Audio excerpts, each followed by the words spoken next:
Hey, what's up, everybody? This is Ben Sigmund here. It's December 2nd, and I'm going to be making some videos about internet privacy and internet security, which is something I've been thinking about my entire life. A little bit of background on me is that I've been using computers basically my whole life. My father was very into gadgets when I was a kid, and I have memories of having computers basically since I was like 5 or 6 years old.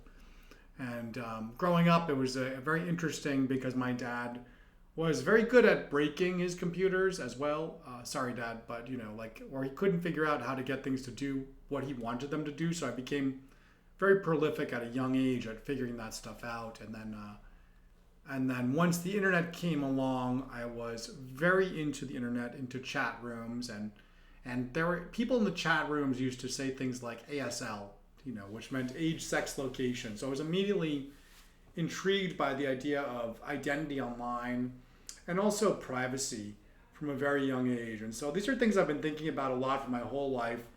And I'm going to make some videos that are going to be hopefully very helpful to people out there who are everyday people that don't really think about digital privacy and security.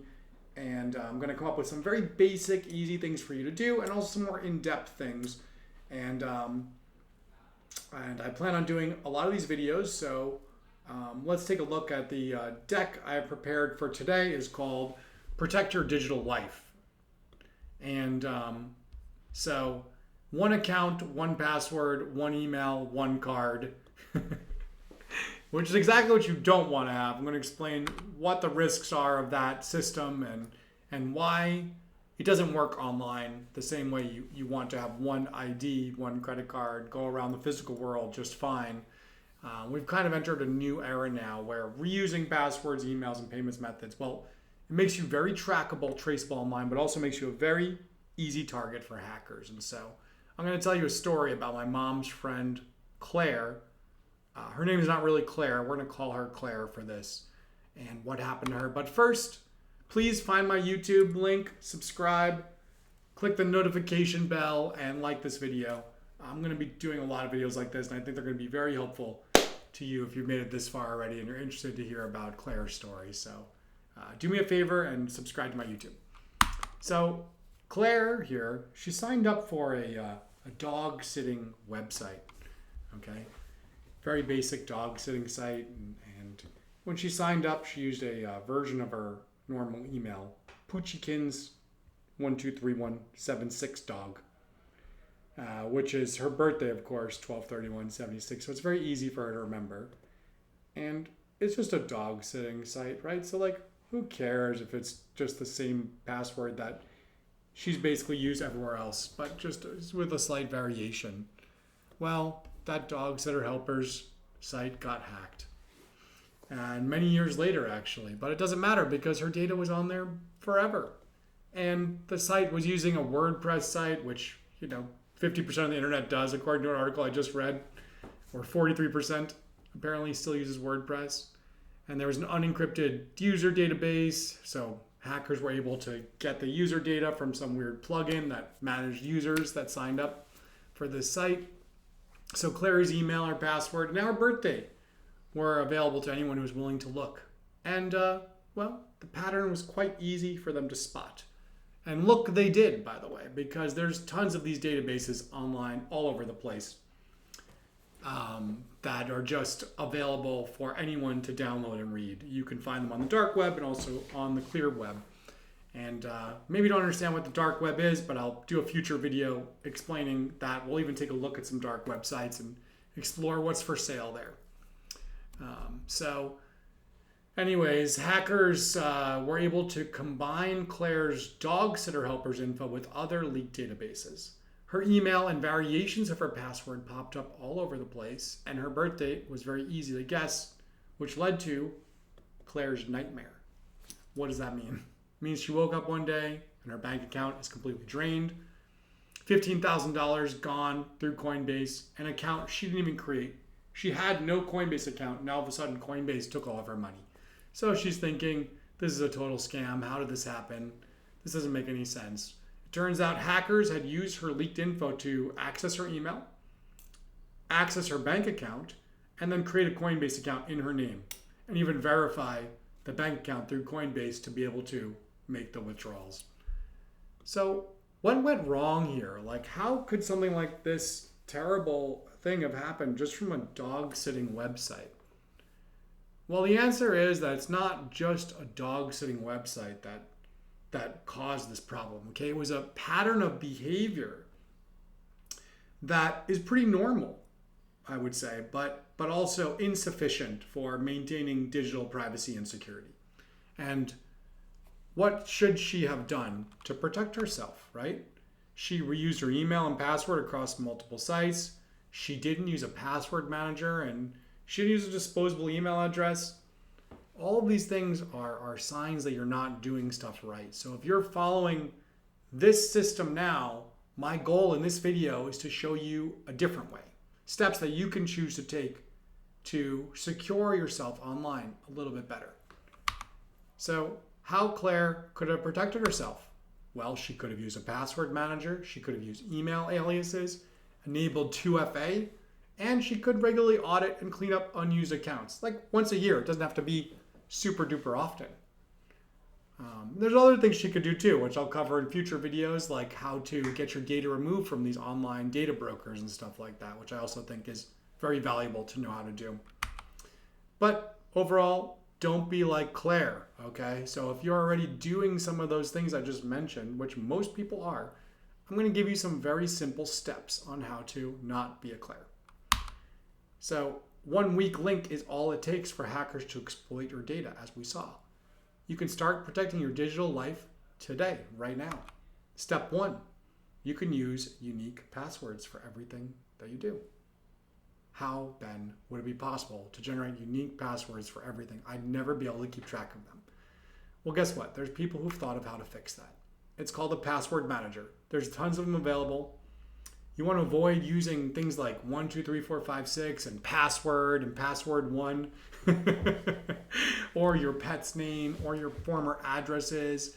My mom has things that she puts together with like addresses that she doesn't believe are on the internet that she tries to make up different combinations of for different websites. And, you know, honestly, it's just never good enough.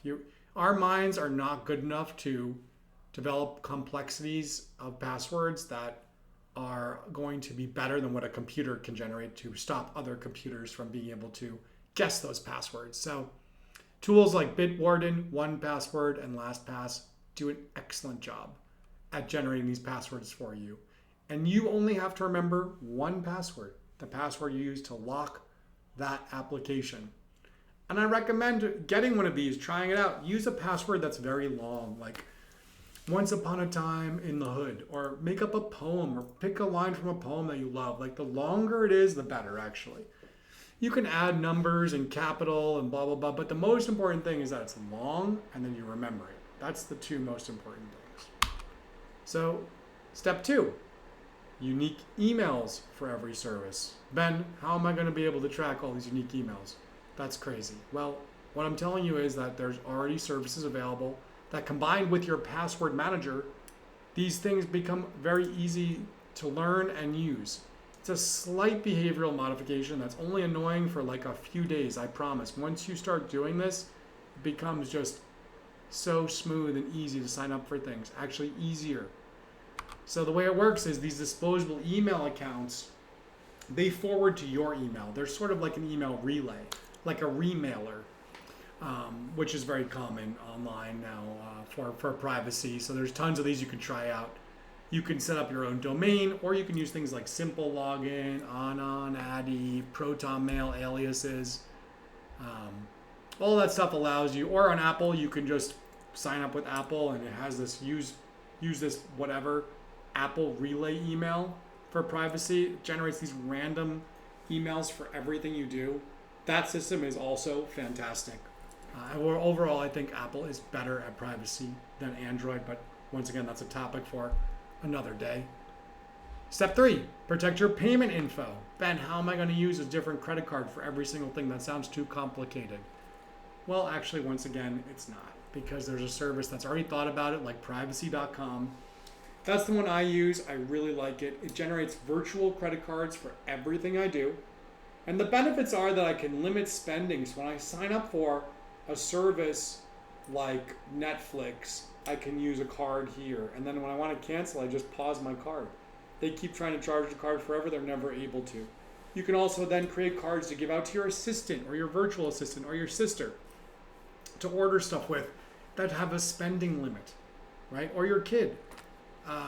You can even limit it by month or by transaction. There's every type of customization. They're very easy to use. Some banks offer these as well, but Privacy.com is a great debit card version that I really like because it also keeps the banks from knowing where I'm even spending my money on things like this. So I use it for business expenses too. I know Mercury.com has a version like this, and I'll give you a QR code where you can sign up for this in a second here. So I really like that one. You can see I use this for Resy here on the right side. So Resy is a service where you can make restaurant reservations. I don't want to ever be charged for not making a reservation that I made. I'm sorry. That might be unfair, but that's just something that I feel like is... I've never been charged, obviously, but I created this virtual card for that purpose. This is an example of one of the many virtual cards that I use now, and I probably have over 100 of them active now. So let's look at this, how it all comes together. How can you prevent yourself from being a Claire? Well, when you sign up for any service, you'll have a unique email, a unique password, and a unique one-time use credit card. And you'll also have 2FA, which is a topic I'll cover later if you don't know what that is. Here is a Privacy.com referral code that you can use to sign up. You don't have to use this. You can go sign up on the site. It works the same. It's basically free to use. As far as I could tell, I've never been charged anything. So please subscribe to my YouTube if you want to learn more about how you can protect yourself online. And I'll be making some more of these videos, so I hope you guys found this valuable. If there's some other topic you want me to cover, put it in the comments here, and I'll do my best to come up with a slide deck to talk about it. And I think that's a wrap for December 2nd. Thanks, and I'll talk to you guys soon.